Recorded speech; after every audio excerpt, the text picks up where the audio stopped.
I'm so honored to be here today because not just to honor the awardees, but to speak about somebody that's had a great impact upon my life. A man that made many sacrifices just to have a better world, a better place for all of us to be able to come together as one. And that is the Reverend Dr. Martin Luther King Jr. Our theme for today that was chosen is, the time is always right to do the right thing. The time is always right to do the right thing. It's a famous quote from Dr. Martin Luther King Jr. It's simple, it's concise to the point, but it's packed with a large punch. It's a call to action for all of us. We must learn to take action by doing what we feel and what we know is right. It isn't always easy, but it is something that we must do. We don't need to do it just because of the potential of rewards or the potential for fear of failure or doing something wrong, but just because it's the right thing to do. We don't need to wait for the perfect time because, as Dr. King said, it's always the right time. I love this theme today with Dr. King because as we talk about Dr. King's life, I want you to also consider a small little phrase to go along with it. It's 5 little simple words. And I want you to kind of repeat after me with it. If not me, then who? If not me, then who? Let's do it again. If not me, then who? If not me, then who? Thank you. So as we go through today, we're going to touch on it again a little bit later, but I want you to keep that in mind. It's a very simple phrase, but it's something that you need to keep in mind daily as you go through your tours of life. During my introduction, Mr. Casey kind of briefly mentioned a few things as far as some of my accomplishments, my achievements, things that I've done, some of the degrees I've had. But what I want you to know is that I stand before you today as an example of hard work, determination, but also as an example of somebody that has been broken before, that has gone through life struggles, that has gone through failures, that has gone through setbacks, been labeled the problem child, the kid that's not supposed to make it. But I still stand before you today as that example of what you can do when you set your mind to achieving something. My daughter, of course, Leilani, I'm going to put her on the spot. She comes to me every once in a while, and she always trying to get sympathy from me, like, oh, Dad, you just don't understand. But then she'll laugh and say, oh, well, yes, you really do. Because she knows some of my history and my past, things that I've accomplished in my life, and the things that I've gone through. Many of you here go through struggles, have gone through struggles. That's from the students, the teachers, the parents. And these aren't struggles that we can see every single day, but these are hidden struggles, things that you don't even know about. My friends growing up in high school and elementary, all through college, none of them really knew a lot of the struggles that I had to deal with in my life, because I kept them bottled up myself, like many of you are doing today and continuing to do. But know that you can make it out. You can make it through your struggles because I've done it, and I'm here as an example that it can be done. So I'm going to show you a few things as far as a couple of pictures of myself there, just so you can kind of get a visual. Kind of hard to see little old me on the left-hand side. I think I was probably about 6 years old right there with a smile on my face and decked out in a nice little suit. I started young. And then I worked my way up, okay? You can see some of my progression in basketball and athletics, being a speaker, playing college sports, graduating with a master's degree. But if you look at that picture on the left, you really wouldn't know what I had to go through just to get to that part right there. I'll never forget, just before that picture was taken, maybe about a year before that, I was living in Arkansas with my mom and 3 older brothers. I remember my mom coming up to me and saying I was going to go and spend the night with my family friends. I remember walking out to that car and my mom yelling to my brothers and saying, come over here and say bye to your brother. I'm laughing, I'm ready to go, having a good time. I wave to my brothers, I tell my mom and them bye. Get into that car. Didn't know that was the last time I was going to see them for over 30 years. Because I was being adopted that day and I just didn't know it. And why? Because of the color of my skin. Because my mother was white. My brothers were white. I was the only one that was black. From the outside looking, you would never see that as a child, the things that I had to do just to get to that first picture. And just imagine all the things that I had to do to get through to the next levels of my life. We all go through things, but ultimately they help create the person that we are to become, because that helps create the person that I am to today, the mindset that I have. I was blessed that I was put into a family that taught me the teachings of Dr. King and exposed me to the things that he believed and he preached about hope, getting out of dark places. One of Dr. King's favorite speeches that I always liked as well, it said, darkness cannot drive out darkness. Only light can do that. Hate cannot drive out hate. Only love can do that. Only in darkness can you see the stars. Only in darkness can you see the stars. That is hope. That no matter what you're going through in life, there's always hope. There's something to look up to. There's something to look forward to. And something to strive for. Dr. King's and his teachings had a lot of impact on my life and my philosophies that helped shape who I am today. Of hope, optimism, love, never giving up, doing what's right, doing the right thing, and it impacted my life in the right way. I can always say that I'm still a work in progress, and I have to take it day by day, just like you all have to take it day by day. All the struggles that you're going through in your life that nobody sees, you can take it day by day. We all go through it, we've all been through it, and we're continuing to go through it and succeed through it. I bring this picture up because it's a photo of my freshman year in college playing basketball. You can't hardly see it, but there's an arrow pointing at where I'm at right there. If you look at it closely, you can see I'm the only one wearing a pair of white shoes. Everybody else has the black team shoes on. Although I was a great athlete coming out of high school, before that picture was taken, my coach told me I wasn't good enough to make the team. I didn't have a uniform. I didn't even get team shoes. I missed the first trip of the basketball team. I didn't get to go play in the first games in the tournament.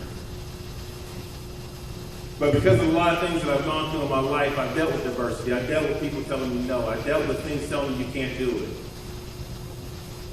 By the end of that freshman year, I was starting for that team. I made the team. I got that last jersey, that last uniform. I worked my way up. And eventually, that was my freshman year. I came back my sophomore year.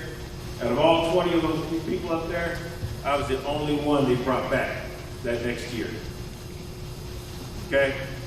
Things can happen. If you work hard, set your mind to it. Things can happen. But it's about doing those right things, the little things, to help achieve your goals that you have in life. That was my goal. I didn't say no, I didn't stop. I kept pursuing it, and eventually I worked my way up. And as you see, I made a Division I scholarship. I won conference championship. I won dunk contest. I won things nationally. We recognized, got degree work. Okay? You can do it as well. If you set your mind up, go forward.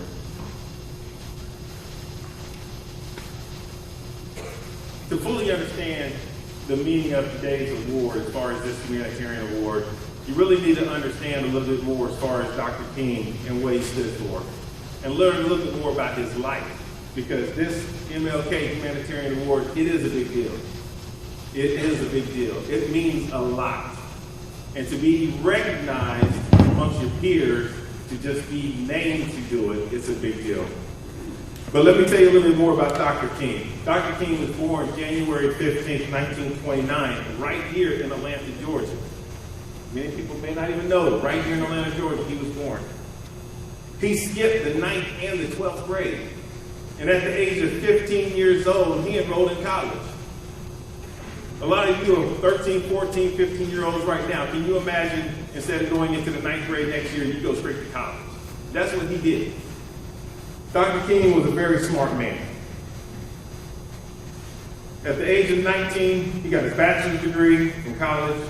Age of 22, got another bachelor's degree in divinity. And by the age of 26, he had his doctorate, his PhD. While Dr. King studied religion, he also became very interested in discovering solutions to end social injustice. He began learning more about the teachings of another leader that influenced his life. Have you heard of Mahatma Gandhi? Okay? Dr. King looked up to another person, another leader, merged his teachings and his philosophies. He didn't come up with everything on his own. He had a mentor. He had somebody he looked up to as well and that he could learn from. Okay? And he learned that love and nonviolence was one of the most potent weapons available to oppress people in their struggle for freedom. We'll go through these right here really quick. We'll talk about Dr. King's philosophy. It's based upon 6 principles. Nonviolence is a way of life for courageous people. Nonviolence. It takes a lot to stand up nonviolently and speak your mind without resorting to violence. Nonviolence seeks to win friendships and understanding, not to humiliate the other person. Nonviolence seeks to defeat injustice, not the people. The tension is between justice and justice, not the races. The tension was between good and evil, not people. Evildoers are also victims of evil. When they say love your enemy, that's what that means. Nonviolence holds that suffering can educate and transform. One must be willing to suffer without retaliation, go through some things and some struggles in life to get to the things you want. Nonviolence chooses love instead of hate. And nonviolence believes that the universe is on the side of justice. Dr. King devoted his life to this philosophy and taught a nation how to be courageous, the values of truth and justice, and how to be compassionate and united, and in dignity and humility, and serve. At the end of the day, it was about service.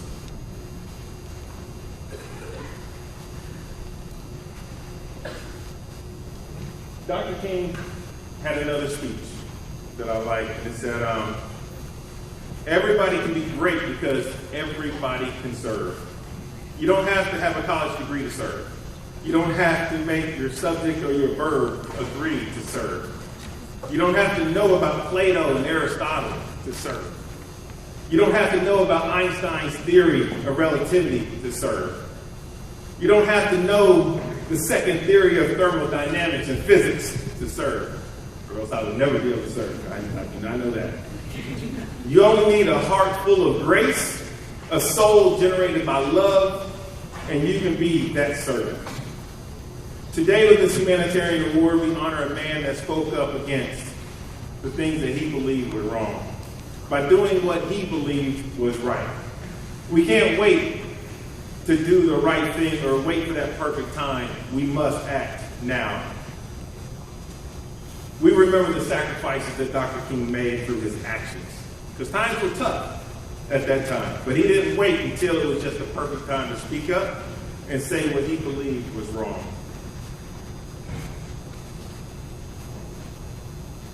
If not me, then who? Because I know we talked about doing what is right, and it's always the right time. So how do you know when it is right for you? How do you know between right and wrong? How to make that right decision? I have a couple of questions for you. And kind of think about it in your own terms. When you're walking down this hall at school and you see some trash in the hallway, what crosses your mind?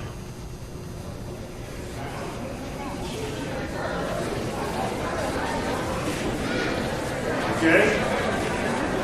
Another question for you. You recognize that a friend is struggling in class. What crosses your mind?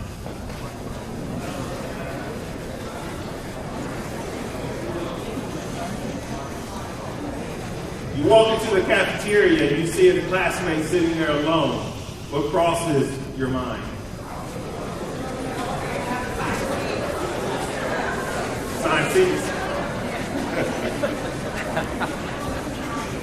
Walking in here today, you see somebody walking in the door behind you.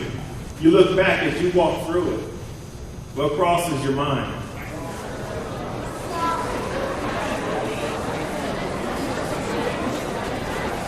These are all examples and things that we can kind of go through all day long about things that actually happen on a daily basis here at the school. But if you can start thinking of yourself and start looking at it, if not me, then who? If you see that piece of trash there and you start to think to yourself, if not me, then who has to pick it up? If that student is struggling and you have the answers and you can help, if not me, then who? Maybe nobody. You may be that one. If Dr. King waited and waited for somebody else to take action and do the things that he knew to do, he knew what was right. He knew what was right because of that gut feeling. Okay? When you think about that, you have that internal instinct within you, that gut feeling of what you know is right. If you walk by that piece of trash, you might get 3 steps down and you might say, hey, I know I need to pick that up. You know it was right to go back and pick it up and throw it away. There's no need to wait on somebody else to do the things that you know you need to do. I do want to take a minute to say, one thing that I always tell kids is learn to talk to yourself. How many of you talk to yourselves? Come on, I know I'm not the only one.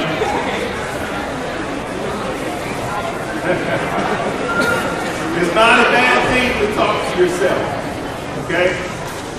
Just to give you actionable things that you can take away from here is I want you to learn to talk to yourself. It's called intrapersonal communication. It's getting to know yourself. Ask yourself why you do the things that you do. Get to know what makes you tick. Get to know what motivates you, what appeals to you. Get to know yourself on a more personal level. And it's called interpersonal communication. We need to understand why we do the things that we do. So, in closing, I just want to share a few of the quotes that I like with Dr. King and a few meanings from them.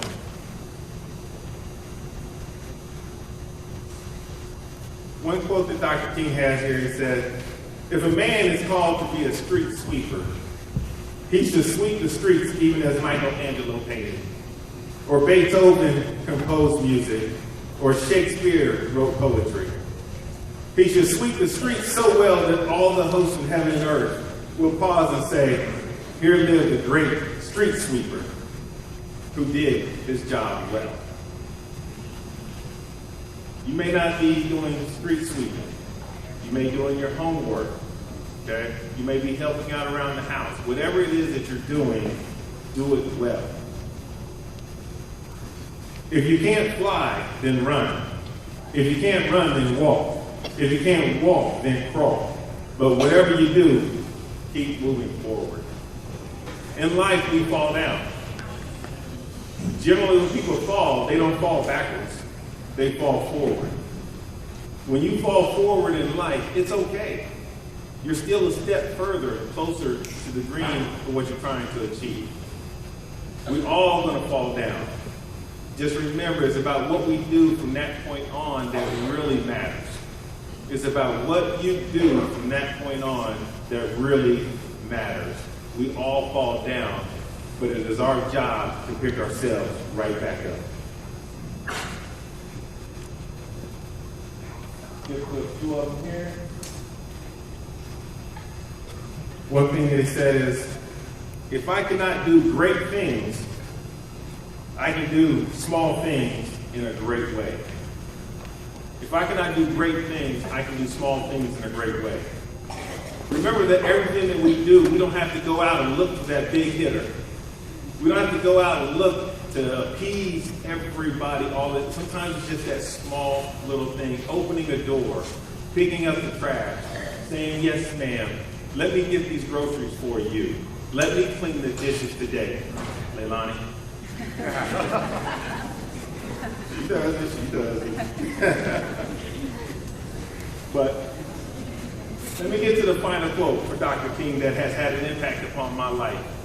And I've always had this printed out everywhere that I've gone, from a small kid till today to growing up. This quote says, "Most people are thermometers that record or register the temperature of majority opinion, not thermostats that transform and regulate the temperatures of society." Most people are thermometers.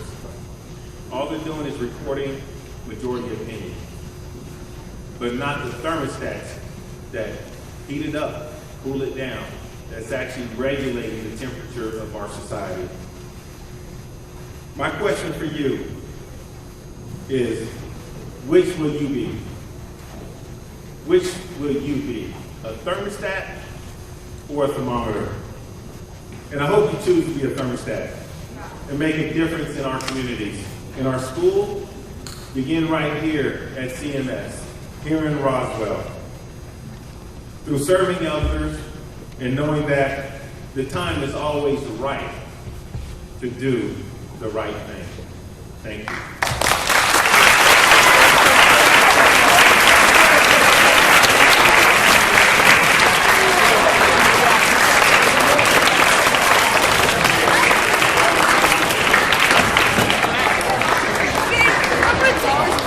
Okay, students, be transitioning to the next part of the program. We have with us today some representatives from our 8th grade student body that's going to be providing us with a dramatic reading of Dr. King's I Have a Dream speech.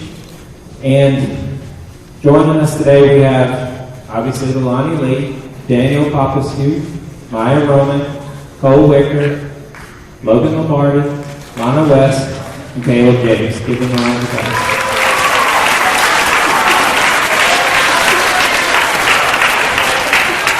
All right. At this time, we're going to begin the dramatic reading. I need your full participation. We've already outlined those expectations too, and I know you can meet them.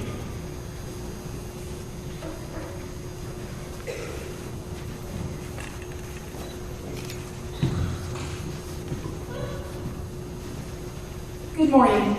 Today we will read excerpts from Dr. Martin Luther King's I Have a Dream speech. I am happy to join with you today in what will go down in history as one of the greatest demonstrations for freedom in the history of our nation.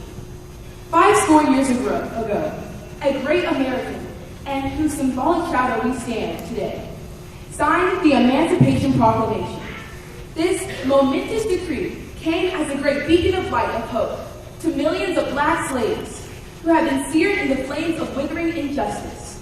It came as a joyous daybreak to end the long night of their captivity. But 100 years later, we still are not free. 100 years later, our life is still sadly crippled by the manacles of segregation and the chains of discrimination.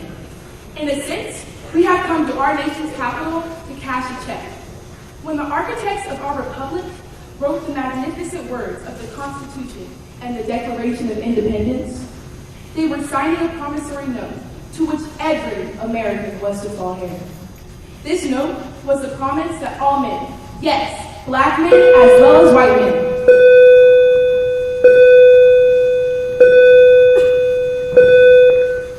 would be guaranteed the unalienable rights of life, liberty, and the pursuit of happiness.